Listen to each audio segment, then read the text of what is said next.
la chouette librairie.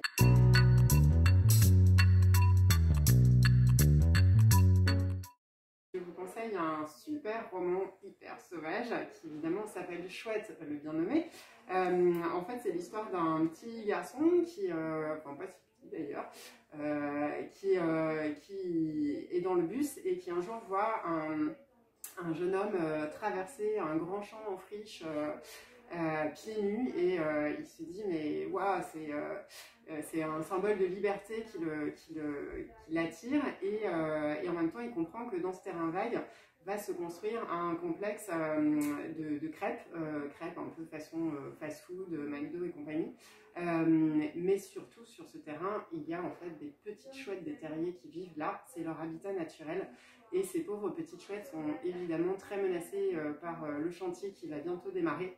Ce jeune garçon dans le bus va essayer avec une autre fille qui est dans ce bus aussi, c'est le bus de l'école, de découvrir qui est le jeune homme aux pieds et à la liberté fougueuse et essayer tous les trois ensemble d'arrêter ce projet en alertant l'école, le village, etc.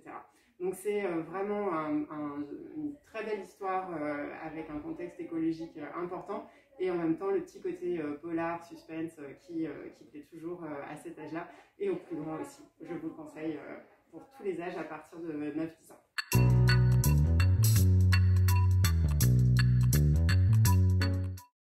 Aujourd'hui, je vous présente un kit pour identifier les oiseaux.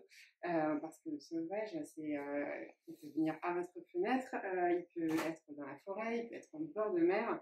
Voilà, les oiseaux sont partout et c'est super chouette de pouvoir découvrir toutes les espèces qui existent. Donc vous avez un petit carnet pour noter évidemment vos explorations, vos découvertes, tout ce que vous avez pu observer. Et vous avez toutes ces fiches qui sont hyper pratiques. Voilà, donc en fait, elles ont des petites découpes et à chaque fois, en identifiant un critère, par exemple la forme du bec, la couleur, etc., avec un petit stylo, vous glissez dans les fentes et après, vous pouvez découvrir du coup quel est le nom de l'oiseau que vous êtes en train d'observer. Donc c'est hyper pratique, ça peut amuser tous les enfants et leurs parents parce qu'il faut bien avouer qu'on a beau être adulte, on ne connaît pas tous les oiseaux. Donc tous les petits ornithologues en herbe et leurs parents en famille, un peu partout, aussi bien chez vous parce que vous avez des oiseaux qui viennent dans votre jardin, qu'en balade. N'hésitez pas pour vous reconnecter avec toute la nature. Je vous conseille ce petit kit qui est édité par Actes Sud. Voilà.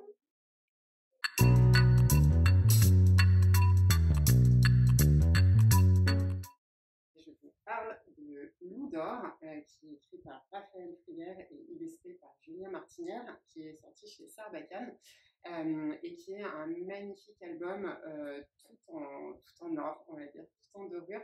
En fait, c'est l'histoire d'un savant fou qui a trouvé le moyen de transformer le pelage des loups en or et qui, du coup, les tond pour s'enrichir et les garde captifs. Voilà, donc ces pauvres loups sont devenus juste des numéros, ils n'ont aucune idée de ce qui se passe à l'extérieur, jusqu'au jour où une hirondelle va réussir à pénétrer dans le grand hangar et leur faire comprendre qu'il y a un ailleurs, qu'il y a un sauvage, qu'il y a en tout cas énormément de choses à explorer et qu'ils ne sont pas obligés de rester captifs. Et en fait, avec l'aide d'un petit garçon qui va se préoccuper de leur sort, ils vont au fur et à mesure se réunir. Il y a des pages qui font un peu penser à la ferme des animaux, par exemple, de George Orwell, avec des grandes harangnes, etc. La distribution des prénoms pour qu'ils ne soient plus des numéros. Et puis à la fin, les loups vont réussir à s'échapper et à retrouver voilà, la nature pour laquelle ils sont bien évidemment faits. C'est magnifique, c'est vraiment une très très belle ode à la liberté, au sauvage, à l'émancipation, à un autre monde. Et voilà, les illustrations sont splendides. On vraiment vous recommande cet album pour tous les enfants à partir de 5-6 ans à peu près, voilà, et tous les adultes qui aiment également la forêt et la nature.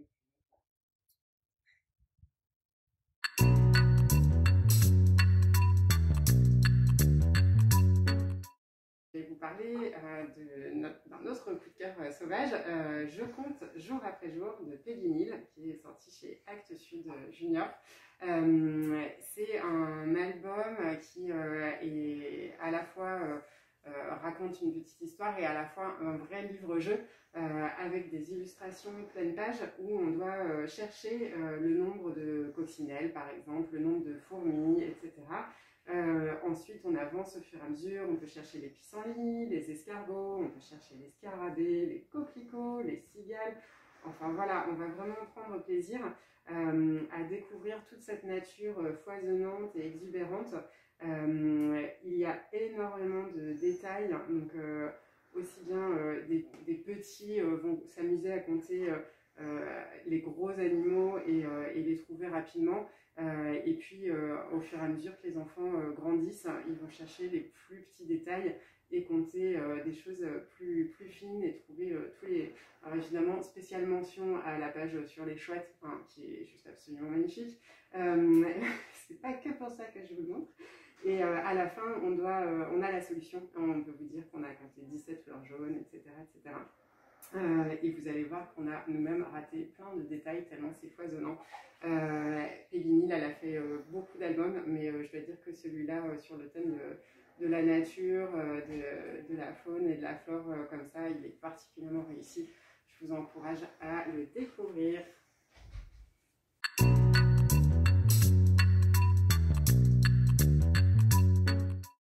Je vais vous parler de Candor Tapel. Une très jolie histoire qu'on peut conseiller aux enfants à partir de 3 ans, 4 ans. C'est une histoire au trait extrêmement doux. Donc c'est de l'aquarelle avec également de la poudre de graphite. Il y a même des détails qui sont faits avec des fleurs séchées, des tiges de fleurs séchées. Voilà, donc au niveau du dessin, on a complètement craqué. Et puis évidemment, le thème du sauvage est omniprésent, puisque l'histoire nous rappelle, à travers cette petite fille qu'on suit, que le dehors est en fait toujours un peu dedans. Donc ça peut être l'eau froide qui coule du robinet ou un chant d'oiseaux qui pénètre par la fenêtre. Ça peut être la lumière le soir avec le soleil qui décline. Voilà, toutes les choses du dehors sont toujours au-dedans aussi. Et en fait nous appelle toujours et nous rappelle qu'on a envie de sortir, qu'on a envie de cet ailleurs, qu'on a envie de cette poésie et de ce bien-être que ça peut procurer. Voilà, c'est un album tout en poésie, en douceur, je le redis, gros coup de cœur de l'équipe ici et on vous encourage à le découvrir